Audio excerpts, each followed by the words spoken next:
Imagine for a second that you've been handed a blank check, like a massive multi-million-dollar budget to throw a countrywide party. Sounds like a pretty good gig, honestly. Right. Yeah. But then you actually look at the guest list and your heart just kind of sinks. Oh, because of the demographics. Yeah, exactly. You have attendees representing over 200 different nationalities. Wow. And they speak completely different languages. They follow entirely different celebrities. They laugh at entirely different jokes. And they're probably scrolling through completely different apps, too. Exactly. Yeah. And your job as the DJ of this absolute logistical nightmare is to somehow get every single person in that room to dance to the exact same song. Which is, I mean, it's the ultimate test of cultural fluency. You can't just, throw on whatever is trending globally, turn up the volume, and just hope for the best. It would be a disaster. And yet, this isn't some hypothetical party. This is the reality of the market we're plunging into today. It really is. So welcome to another deep dive. Today, we are exploring a really fascinating challenge. Like, how do brands actually connect with a hyper-fragmented audience living in a single country without flattening all those unique identities into some generic, boring corporate paste?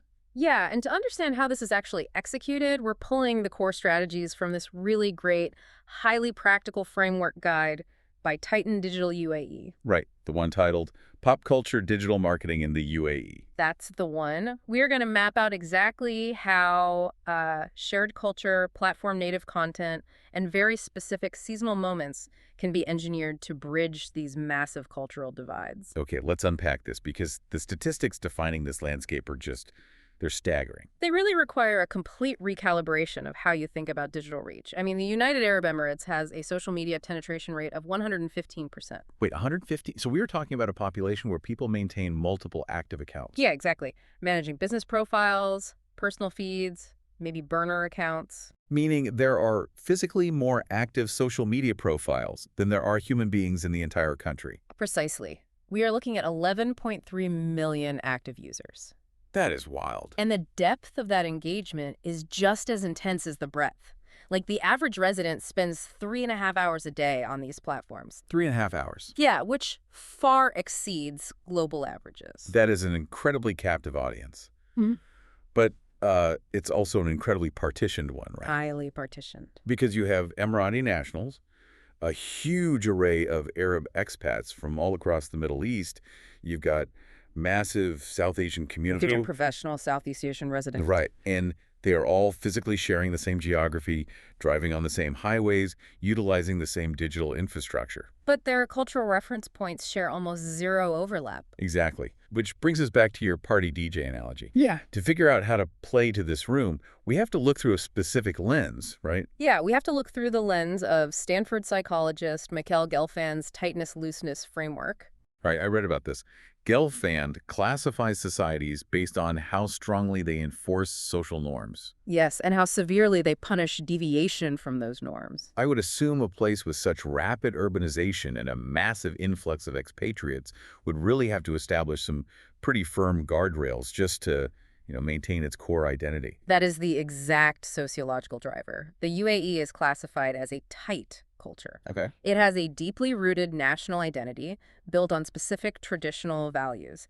And those values are maintained through strict digital content regulation. Managed by government bodies, right? Yeah, like the TDRA, the telecommunications regulator, who actively monitor the digital space. So if a brand attempts the kind of marketing that works in a loose culture like, say, parts of Western Europe or the U.S. Or brands thrive on being edgy, yeah. Using shock humor, irony, or intentionally bending the rules to spark viral outrage, that strategy just completely falls apart here. It becomes a massive liability. What feels like playful rebellion in a loose market reads as aggressive disrespect in a tight one. And a misfire here isn't just a PR headache where you issue a notes app apology on Twitter. It's a literal legal compliance issue. Exactly. You cross the wrong line, and regulators can mandate immediate content removal. Or worse, issue severe penalties. Right. So the overarching takeaway for any brand entering this space is that you have to prioritize credibility, family-coded wit, and local validation. So pop culture cannot be used as a tool for rebellion. No, it must be utilized as a signal of belonging. But I mean, if you can't be edgy And you have to constantly worry about alienating one of those 200 nationalities in the room? You'd think brands would just play it safe. Exactly. Wouldn't they just retreat to incredibly safe, boring corporate speak? You would think that fear would breed mediocrity. But instead of retreating, the smart brands do what Titan Digital calls relying on borrowed relevance. Borrowed relevance. Yeah.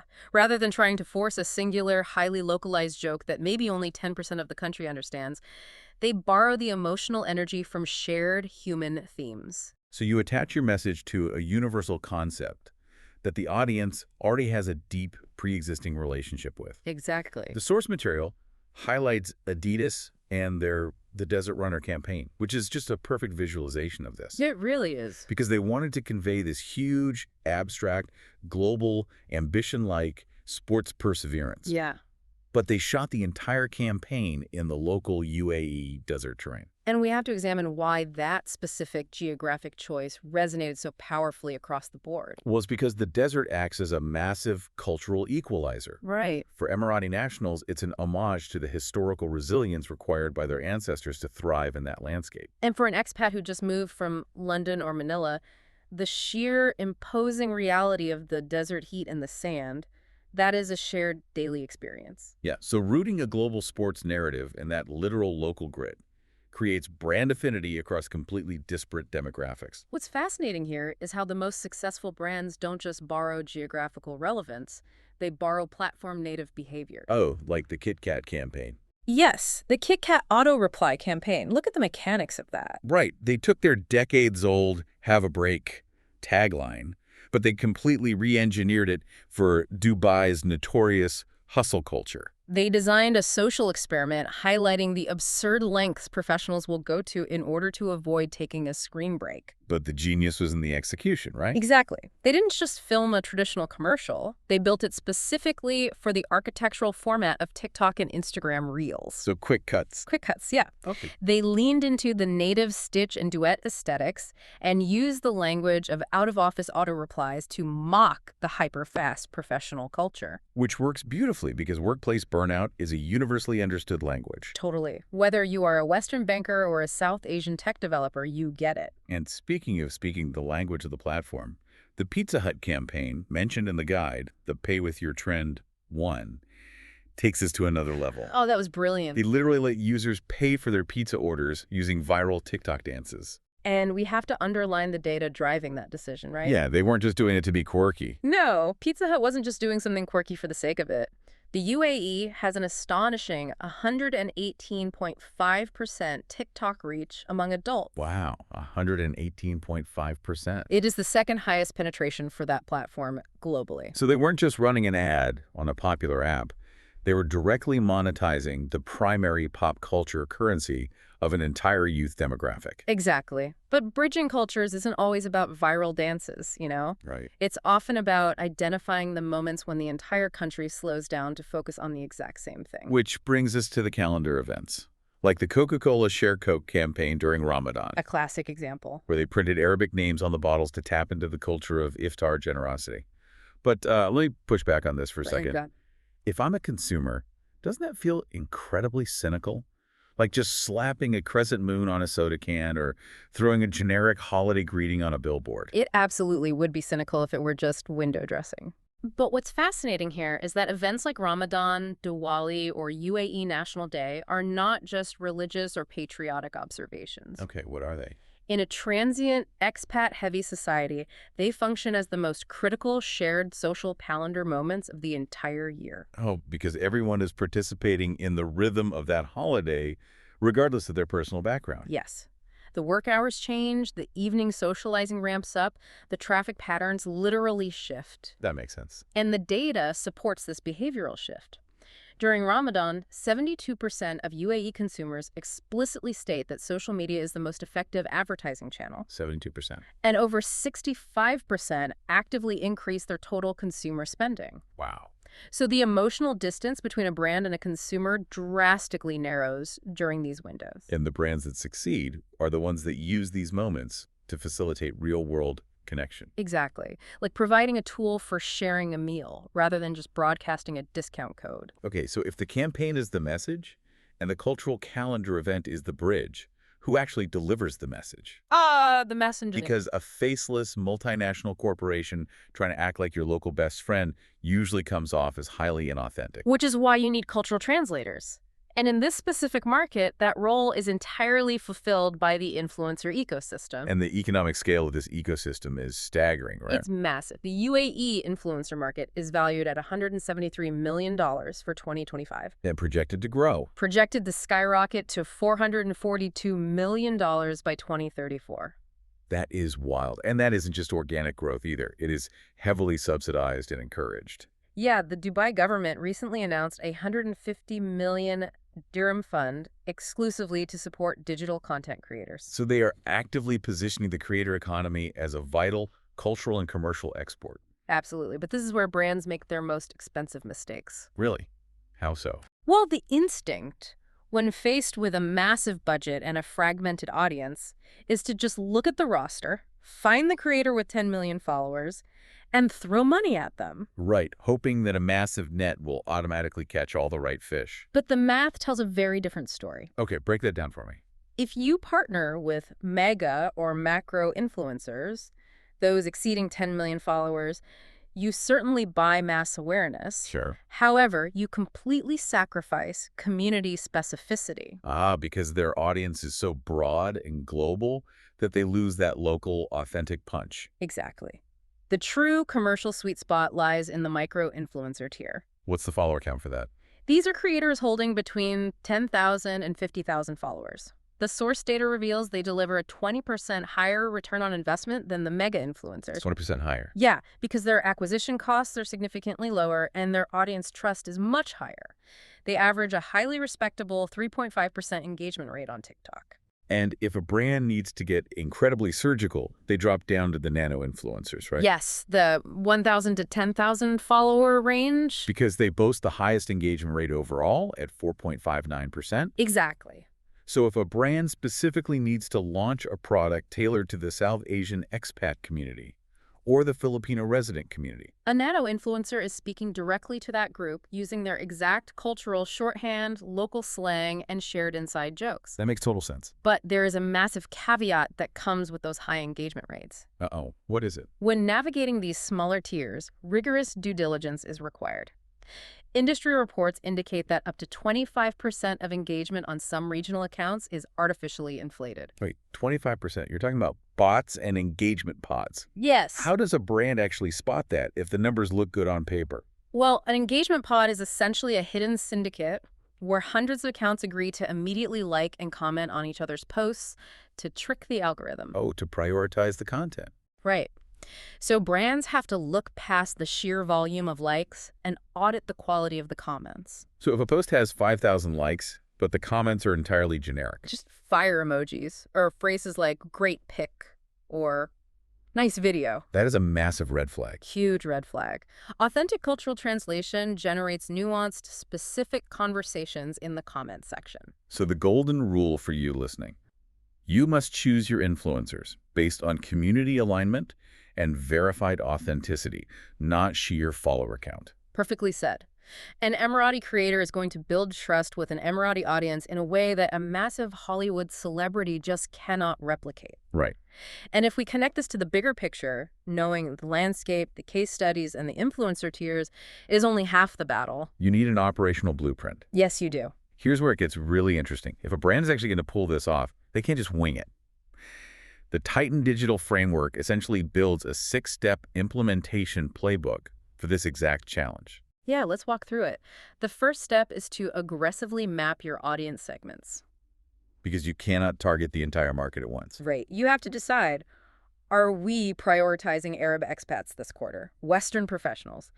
You have to define exactly who is standing in your corner of the room. And once you know who is in the room, you hunt for the glue that holds them together. Which is step 2, identifying a shared emotional theme. Right. You don't build a campaign around a niche, hyper-specific joke that alienates people. No, you tap into universal drives. The desire for belonging, the impulse for generosity, the drive for aspiration. So the core emotion is universal. Only the final execution is localized. Exactly. Which leads directly into step 3.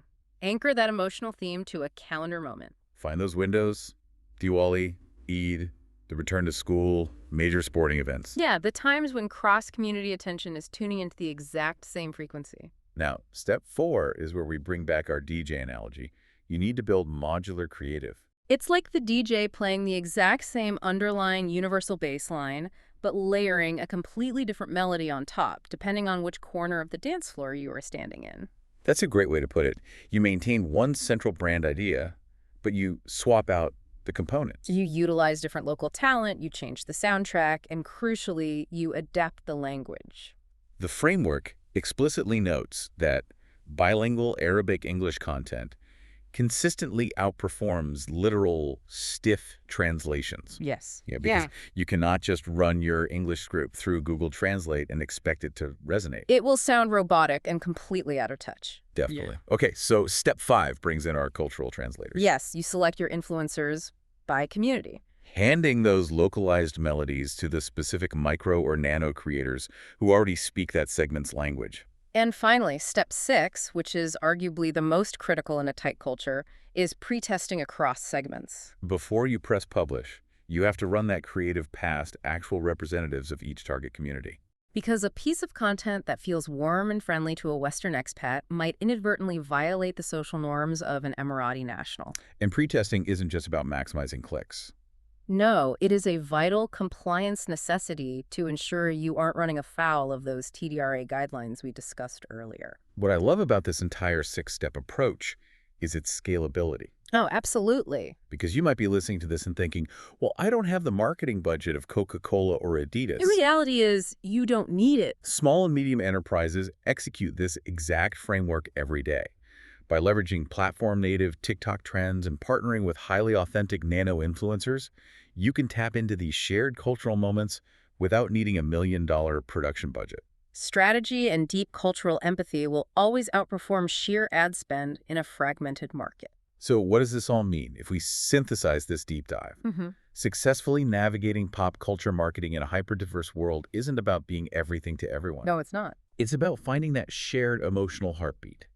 It's about speaking through trusted, hyperlocal voices. And it's about engineering your creative so that it perfectly respects the cultural tightness of the room you're standing in. You're building bridges, not just broadcasting a megaphone. This raises an important question, though, one that the source text touches on right at the very end, and it is a genuinely mind-expanding concept. I think I know exactly where you were going with this. Think about the underlying architecture of the modular strategy we just outlined. Okay.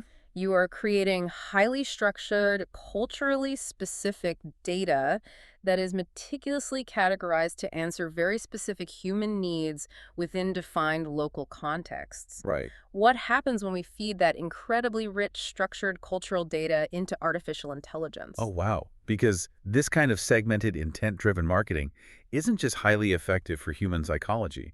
It is practically engineered to be digested by machines. Exactly. This modular content is perfectly optimized for AI answer engines. Systems like Google AI Overviews, Gemini, and ChatGPT. Yes. Because the content is already tagged by community, behavioral intent, and localized cultural context, large language models can extract and serve it with pinpoint accuracy. That is fascinating. It makes you wonder, could the future of our global cultural connection actually be driven by how perfectly an AI model understands your neighborhood's specific slang and your family's seasonal traditions? That is a wild thought to leave on.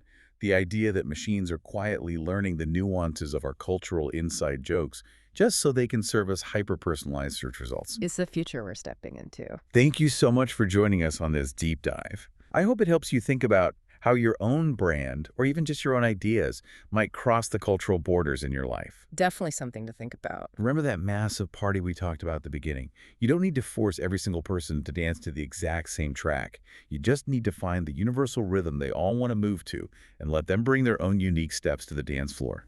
We'll catch you on the next one.